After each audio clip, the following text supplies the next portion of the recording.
So, this is my second day na iinom ako nitong herbal meds galing kay Dr. Tan. Alam kong medyo mahirap siya inumin kasi iba talaga yung lasa niya. Sa iba, sinasabi mapait. Pero sa akin kasi may asim na medyo bumabaliktad sa mura ko. Pero ayan, try natin uli.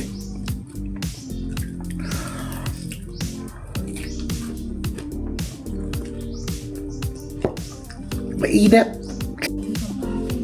Okay, take 2.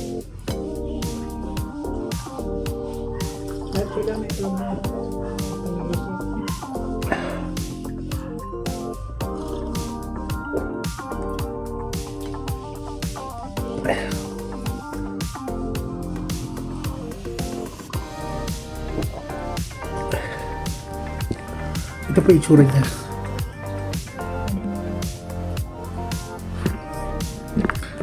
Pa talaga lasa eh. Pero taste lang.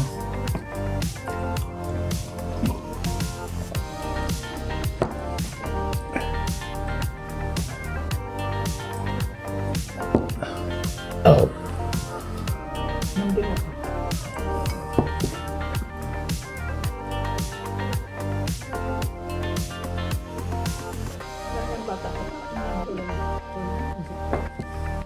Yan, sa mga nagtatanong tungkol dun sa check-up ko kay Dr. Tan, yung check-up niya is 500 pesos.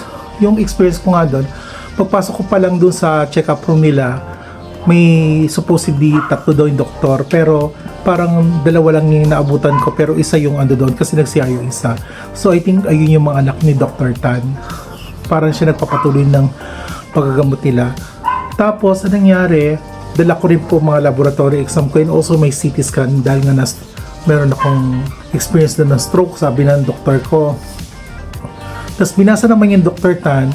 Tapos after nun, pinulusuhan ako dito sa wrist. And also, yung dila ko, pinalabas niya. Tapos sinacheck rin niya, inailawan lang niya. Tapos after nun, tingin na nakita may mga problema ko daw. Tapos, gumawa siya ng reseta. Tapos yung reseta hindi maintindihan. Kasi very, parang calligraphy na Chinese.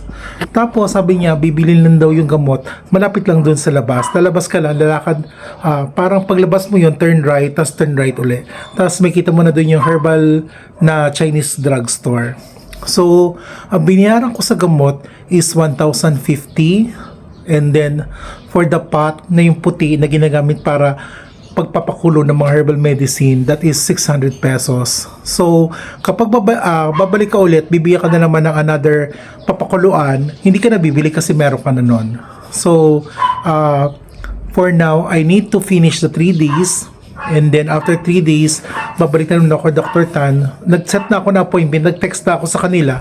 And then, I will be returning on Tuesday. So, hope this helps.